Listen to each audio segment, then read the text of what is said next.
आज 29 अप्रैल 2026। ओम शांति। मीठे बच्चे, पतित जगत से नाता तोड़, एक बाप से बुद्धियोग लगाओ, तो माया से हार नहीं हो सकती। प्रश्न: समर्थ बाप साथ होते हुए भी यज्ञ में अनेक विघ्न क्यों पड़ते हैं?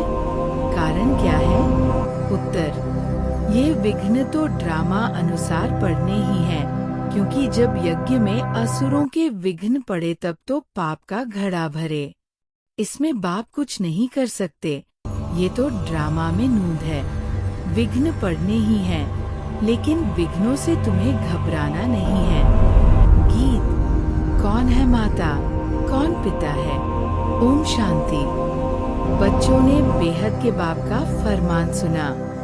ये जो इस जगत के मम्मा बाबा है, ये जो तुम्हारा नाता है, देह के साथ है, क्योंकि देह से पहले पहले माता की, फिर पिता की लागत होती है, फिर भाई बंधु आदि की होती है। तो बेहद के बाप का कहना है कि इस जगत में तुम्हारे जो माता पिता है, उनसे बुद्धि का योग तोड़ दो। इस जगत से नाता नहीं रखो, क्योंकि ये सब है कलयुगी छी नाते। जगत अर्थात दुनिया। इस पतित दुनिया से बुद्धि का योग तोड़ मुझ एक से जोड़ो और फिर नए जगत के साथ जोड़ो, क्योंकि अब तुमको मेरे पास आना है। सिर्फ नाता जोड़ने की बात है और कोई बात नहीं और कोई तकलीफ नहीं। नाता जोड़ेंगे वह जिनको डायरेक्शन मिलता है। सतयुग में पहले नाता अच्छा होता है, सतो प्रधान फिर नीचे उतरते जाते हैं। फिर जो सुख का नाता है वो आहिस्ते आहिस्ते कम होता जाता है। अभी तो बिल्कुल ही इस पुरानी दुनिया से नाता तोड़ना पड़े।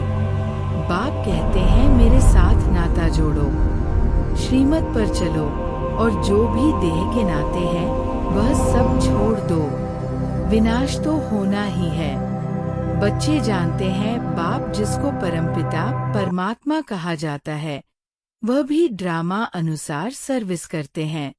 वह भी ड्रामा के बंधन में बंधे हुए हैं। मनुष्य तो समझते हैं वह सर्वशक्तिमान है। जैसे श्री कृष्ण को भी सर्वशक्तिमान मानते हैं, उनको स्वदर्शन चक्र दे दिया है। समझते हैं उनसे गला काटते हैं, परंतु ये नहीं समझते कि देवताएं हिंसा का काम कैसे करेंगे।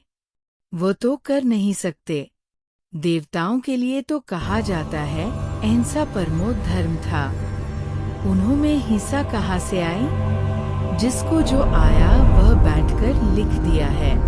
कितनी धर्म की ग्लानि की है। बाप कहते हैं इन शास्त्रों में सच तो बिल्कुल आटे में नमक मिसल है।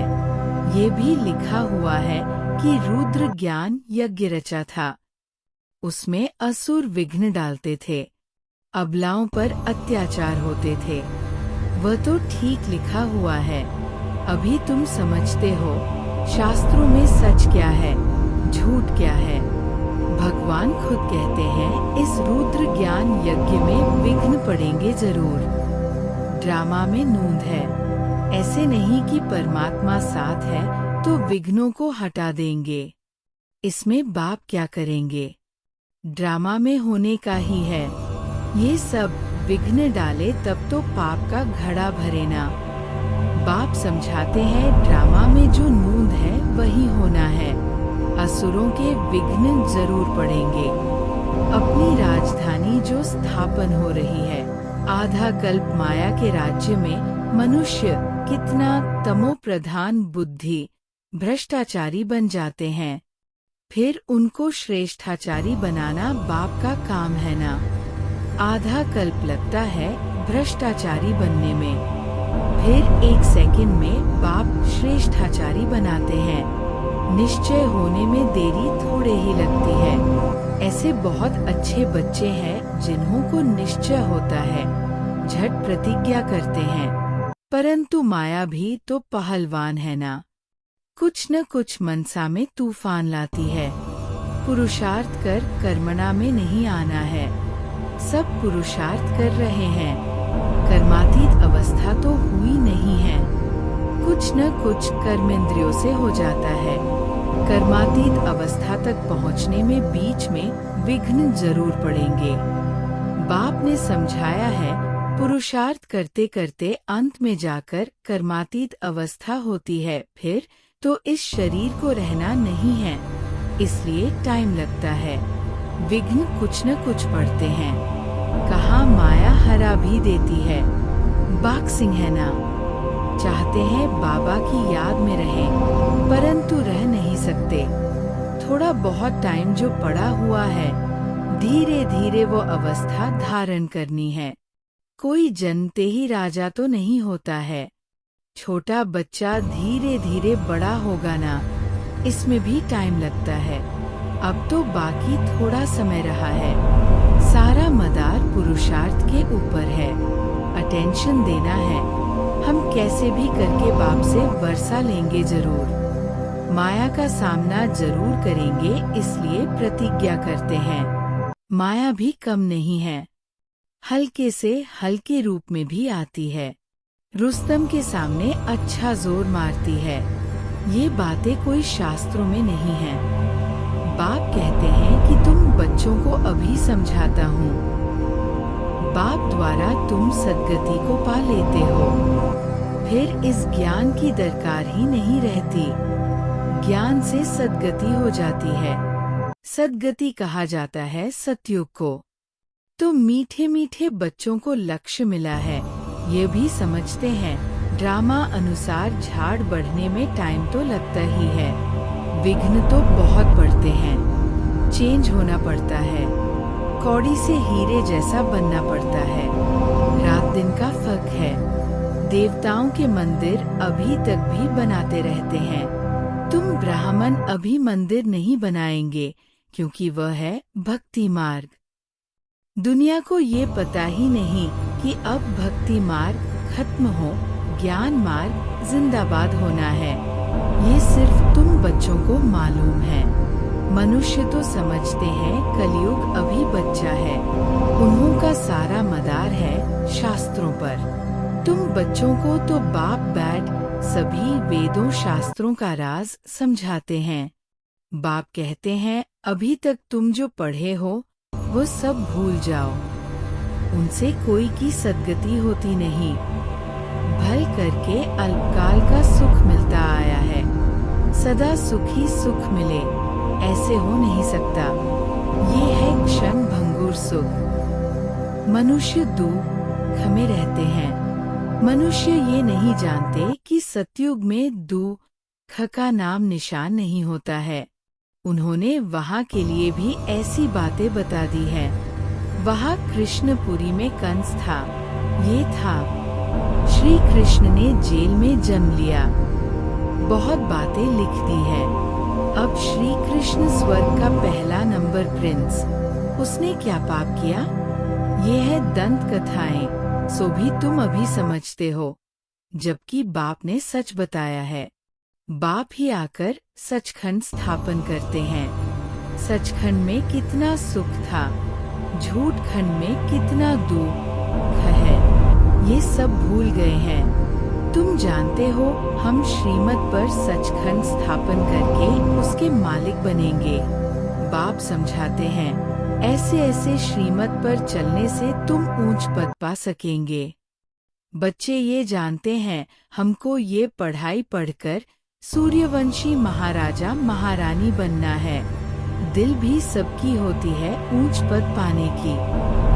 सबका पुरुषार्थ चलता है। अच्छे पक्के भक्त जो होते हैं, वह चित्र साथ में रखते हैं, तो घड़ी घड़ी उनकी याद रहेगी। बाबा भी कहते हैं, त्रिमूर्ति का चित्र साथ में रख दो तो घड़ी घड़ी याद आएगी। बाप को याद करने से हम सूर्यवंशी घराने में आ जाएंगे। कमरे में त्रिमूर्ति का चित्र लगा हुआ होगा तो घड़ी घड़ी नजर सामने पड़ेगी। बाबा द्वारा हम इस सूर्यवंशी घराने में जाएंगे। सवेरे उठते ही नजर उस पर जाएगी। यह भी एक पुरुषार्थ है। बाबा राय देते हैं, अच्छे अच्छे भगत बहुत पुरुषार्थ करते हैं। आँख खोलने से ही श्री कृष्ण याद आ जाए, इसलिए चित्र सामने रख देते हैं। तुम्हारे लिए तो और ही सहज है। अगर सहज याद नहीं आती, माया हैरान करती है, तो ये चित्र मदद करेंगे। शिव बाबा हमको ब्रह्मा द्वारा विष्णुपुरी का मालिक बनाते हैं। हम बाबा से विश्व का मालिक बन रहे हैं। इस सिमरन में रहने से भी मदद बहुत मिलेगी। जो बच्चे समझते हैं याद घड़ी घड़ी भूल जाती है, तो बाबा राय देते हैं, चित्र सामने रख दो तो बाप भी और वर्षा भी याद आएगा। परंतु ब्रह्मा को याद नहीं करना है। सगाई करते हैं तो दलाल थोड़े ही याद आता है। तुम बाबा को अच्छी रीति याद करो तो बाबा भी तुमको याद करेगा। याद से याद मिलती है। अभी माशुक के ऑक्यूपेशन का तुमको पता है।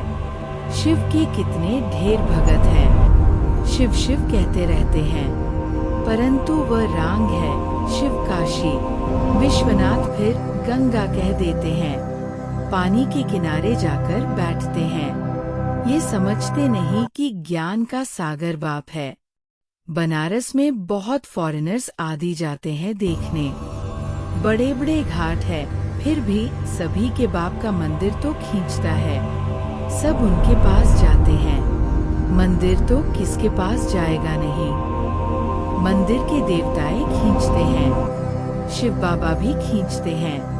नंबर 1 है शिव बाबा, फिर सेकंड नंबर में ये ब्रह्मा, सरस्वती सो विष्णु, विष्णु सो ब्रह्मा, ब्राह्मण सो विष्णुपुरी के देवताएं, विष्णुपुरी के देवताएं सो ब्राह्मण।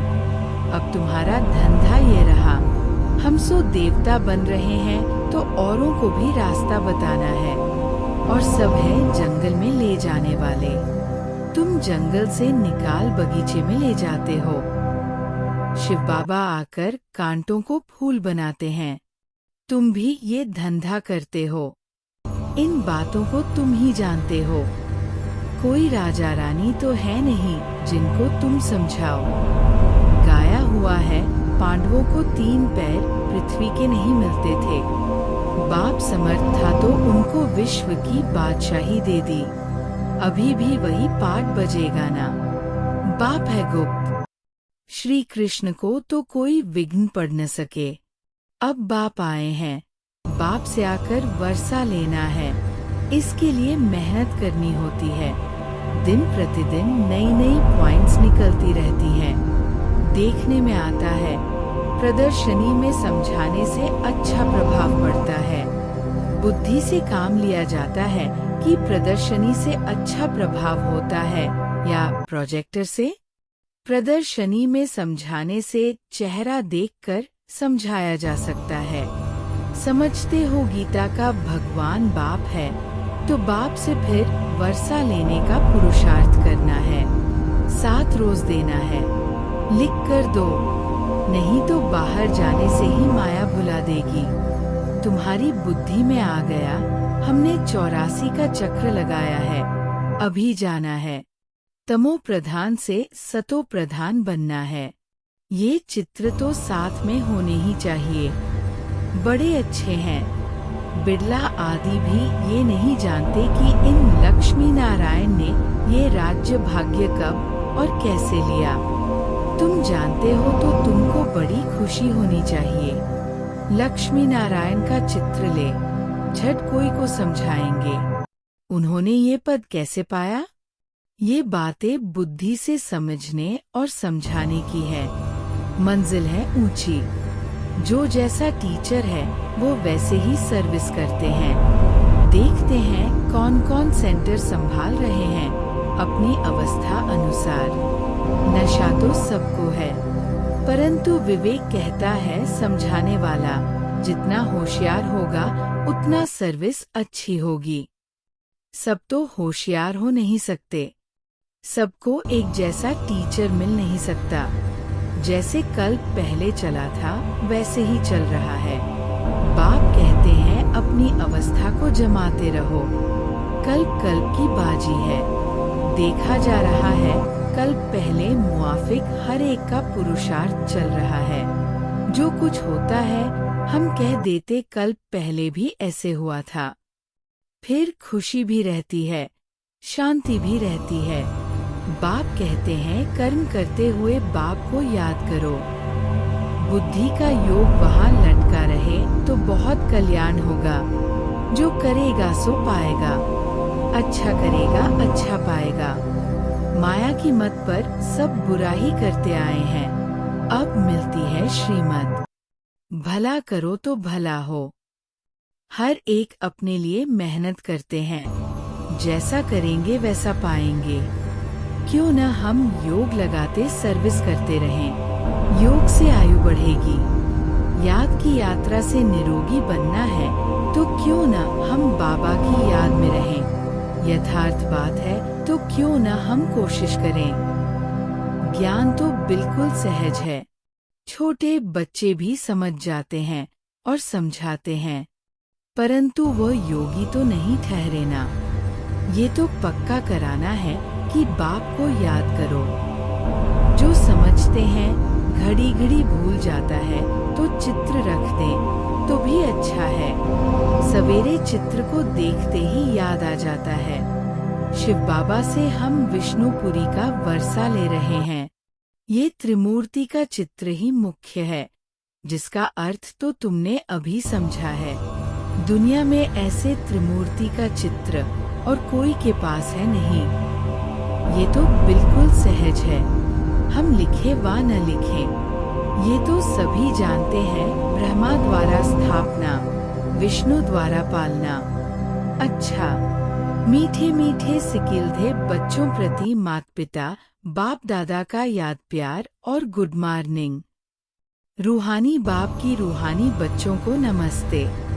धारणा के लिए मुख्य सार। माया की बॉक्सिंग में कभी भी हार न हो, इसका ध्यान रखना है। कल पहले की स्मृति से अपनी अवस्था को जमाना है। खुशी और शांति में रहना है। अपना भला करने के लिए श्रीमत पर चलना है। इस पुरानी दुनिया से नाता तोड़ देना है। माया के तूफान से बचने के लिए चित्रों को सामने रख बाप और वर्षे को याद करना है। वरदान: मनन द्वारा बाप की प्रॉपर्टी को अपनी प्रॉपर्टी बनाने वाले दिव्य बुद्धिमान भव। बाप द्वारा जो भी खजाना मिलता है उसे मनन करो तो अंदर समाता जाएगा। प्रॉपर्टी तो सबको एक जैसी मिली हुई है, लेकिन जो मनन करके उसे अपना बनाते हैं उन्हें उसका नशा और खुशी रहती है। इसलिए कहा जाता है अपनी घोट तो नशा चढ़े। जो मनन की मस्ती में सदा मस्त रहते हैं उन्हें दुनिया की कोई भी चीज उलझन आकर्षित नहीं कर सकती। उन्हें दिव्य बुद्धि का वरदान स्वतः मिल जाता है।